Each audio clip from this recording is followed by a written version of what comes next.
welcome back to another freaking episode. I recorded this already. Recorded the entire video, and this wasn't on. What you didn't see was me flicking the microphone. Let me get my bed that's not made out of the frame. We're working with some limited space here, people. Hi.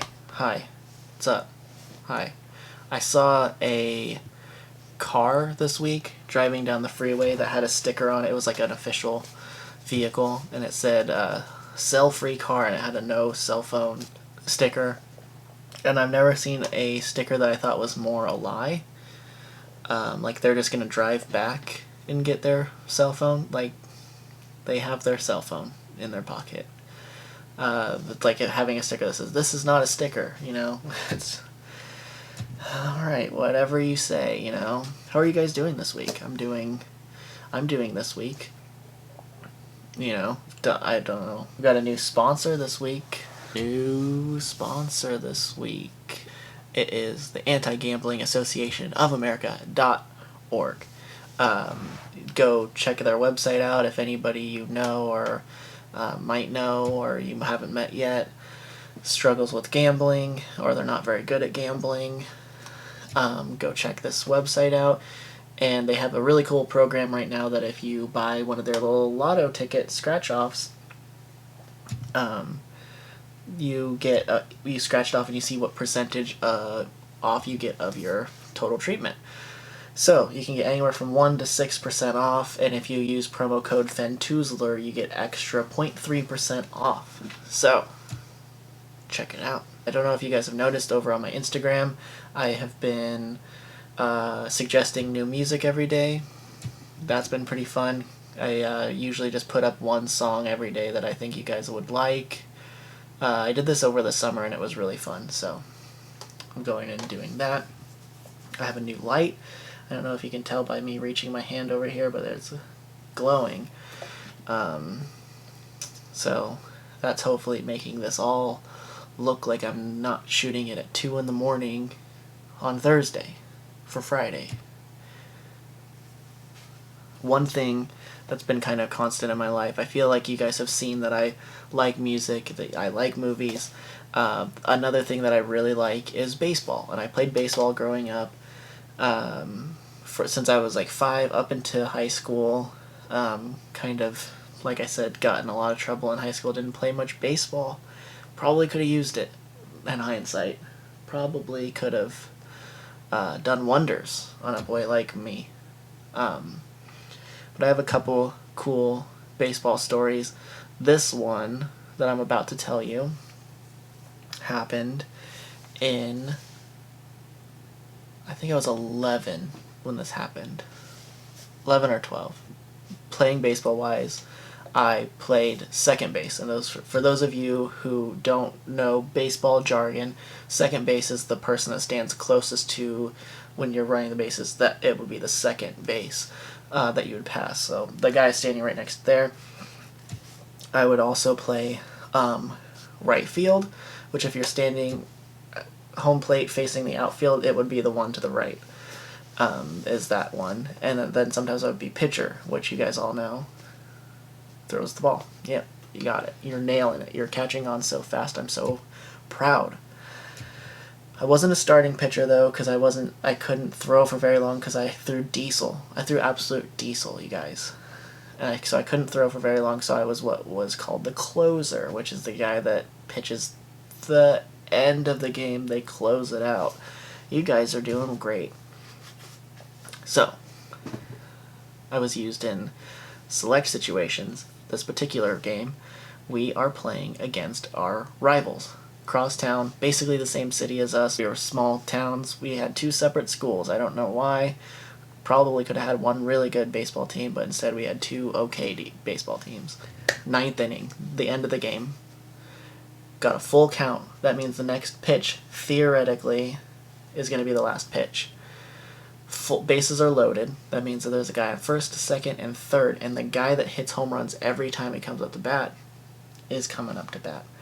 My coach, who, in hindsight now, looking back, he was like 16, but he was my coach. He takes the ball from the pitcher, points at me at second base, and puts me in the game. And he goes, "Hunter, how you feeling?"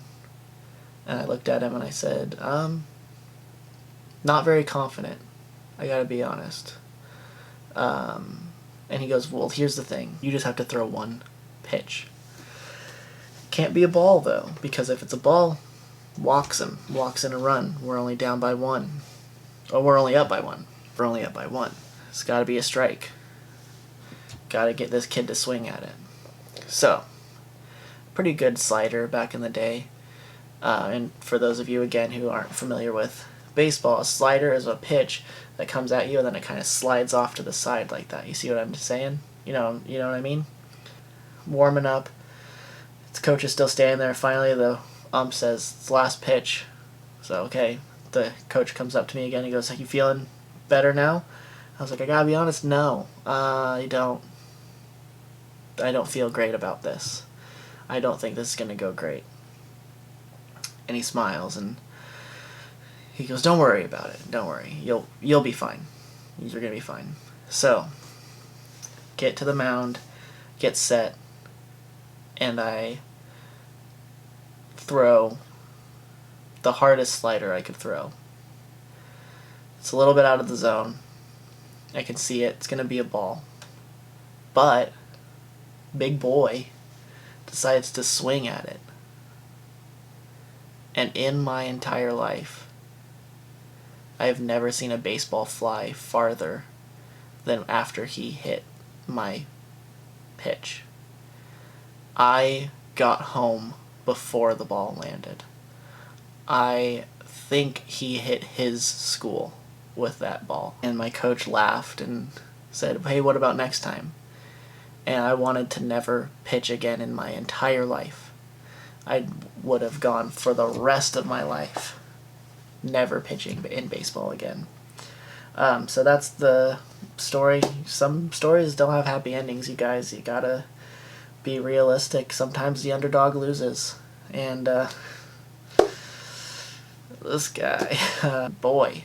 On a serious note, for my recommendations, I've recommended movies and music so far, and I wanted to recommend a book this week. I'm recommending this to you guys.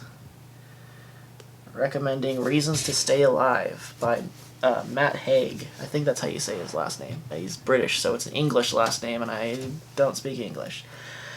This book, though, is a guy's real life story. Matt himself went through this, went through a depression spout. After living most of his life without depression, he went through a spat where he had crippling depression, and this is kind of like his memoir of going through all of that. And to me, it was just really relatable and something I really needed when I was going through a hard time recently. So please go check it out. I'm actually going to leave a link to this book in the description so you guys can go pick it up on Amazon. It's not a sponsored link or anything like that. I just think that if you're going through a tough time, that you can really benefit from reading this book and realizing that even sometimes you feel like you're alone, there's people out there that have gone through the same thing, and sometimes just finding that out and having that connection with people is really important. I know that I've done that with authors, with musicians, with YouTubers. All sorts of stuff have helped me kind of feel like people understand. And I think also it's really helpful when you feel like you can't turn to some of your friends. I know is not a good feeling. So when it's people you don't actually know helping you, I guess is cool. And for those of you guys also interested, you can pick up Reasons to Stay Alive on the To Write Love on Her Arms website, which is one of my very favorite nonprofits. So I'll leave the link down there for them as well. And Hope for the Day, which are two of my favorite mental illness nonprofits and they've helped me out in the past. You can go on their website and find different things to help you with coping mechanisms, finding the right people to talk to, finding the right phone numbers to call, all sorts of things. They are both terrific. I've used them both in the past. I've donated to both in the past. If you guys feel like you want to donate, go donate. If you guys feel like you need just the help, please, more importantly, go get the help. You're too good to be doing this by yourself. I need to remind myself of that every single day. So anyway, I believe in you. You got this. Let me know in the comments what you want me to talk about next week. Make sure you hit me with a slap like. Don't hit me. Subscribe. Tell your friends. And I'll see you on Friday.